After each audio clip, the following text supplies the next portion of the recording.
Ko'zlaringda quyosh bor, kulishingda bahor. Seni ko'rgan zahoti bo'ldim senga intizor. Qadamlaring nafisdir xuddi ohuda yerkam. Dunyo go'zal bo'ladi sen bilan har bir dam. Yurak yurar tez tez ismingni aytib, seni izlab boraman yoningga qaytib. Nozlaringga berayin butun umrimni, eshitgin ey go'zal mening ko'nglimni. Hey go'zalim, go'zalim, shirin so'zalim, sening sevging dardiga yo'qdir amalim. Oydan ham nurli yuzing, dilda bor so'zing, faqat senga oshiqman buni bil o'zing.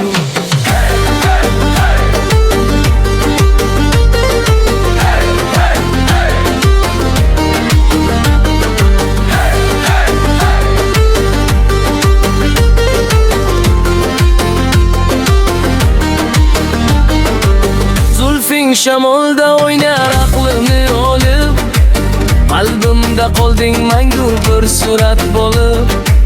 Kelsang agar yonimga gullar ochilar, yo'llaringga har kuni durdar sochilar. Salonagi jajayli rubab stile dilbar, seni tanlab adashmadim ey vafodorim. Sen o'zingsan mening yolg'iz bahorim. Hey go'zalim, go'zalim, shirin so'zalim, sening sevging dardiga yo'qdir amalim.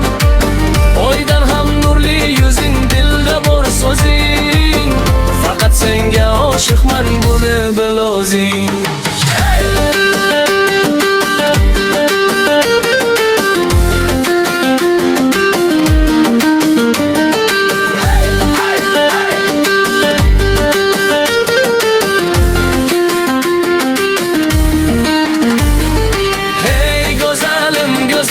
Shirin so'zalim, sening sevging dardiga yo'qdir amalim. Oydan ham nurli yuzing, dilda bor so'zing, faqat senga oshiqman buni bil o'zing. Go'zalim, go'zalim,